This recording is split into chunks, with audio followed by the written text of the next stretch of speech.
Ini hal-hal yang harus kamu perhatikan ketika kamu mengirimkan CV melalui email.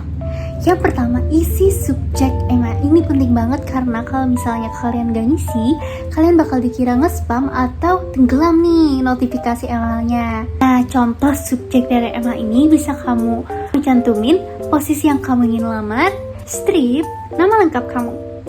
Oke, yang kedua, harus ada badan email. Badan email seperti surat lamaran juga ya. Yang ketiga, alamat email yang profesional. Dimana di sini nggak yang aneh-aneh ya, atau nggak alay-alay juga. Jadi agar terlihat kita profesional. Yang keempat, dokumen lampiran. Nah, lampiran ini bisa berupa dokumen yang diminta seperti surat lamaran kerja, daftar riwayat hidup, fotokopi ijazah. Jangan lupa kasih nama file sesuai jenis dokumennya ya. Ukuran filenya jangan gede-gede juga. Nah, sekarang kita belajar bagaimana cara membuat cover letter di email itu. Bagaimana sih? Yang pertama adalah paragraf pembuka. Isi dengan pengalaman pekerjaan atau pengalaman organisasi dan keterampilan yang bisa nyambung dengan posisi yang kamu lamar. Yang kedua, paragraf kedua. Isi dengan alasan kenapa kamu tertarik dengan lowongan pekerjaan ini. Kaitkan dengan skill yang kamu punya dan kemampuan yang kamu punya. Kamu bisa nunjukin pencapaian kamu yang terkait dengan posisi surat yang kamu lamar. Terus, gimana kalau misalnya kita belum punya pengalaman nih?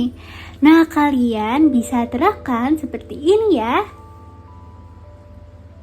Dan yang ketiga adalah paragraf penutup. Jangan lupa berterima kasih kepada rekrut ya.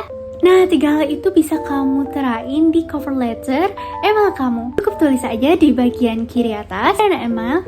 Yang terhormat manajer HRD. Lalu bagaimana sih ciri-ciri kebahasaan surat lamaran kerja itu? Yang pertama, menggunakan bahasa baku. Jadi tidak dengan bahasa yang santai ya, atau pakai Allah maupun gue.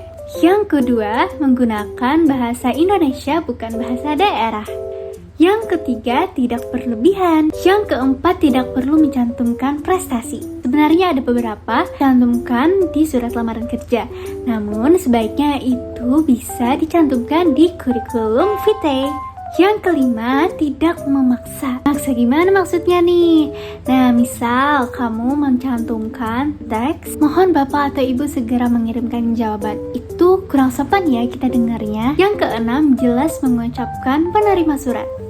Nah, teman-teman, itu tadi mengenai surat lamaran kerja. Gimana nih? Udah pada kebayangkan dan ada gambaran gimana cara membuat surat lamaran kerja? Next video ya, kita bahas materi selanjutnya. See you next time.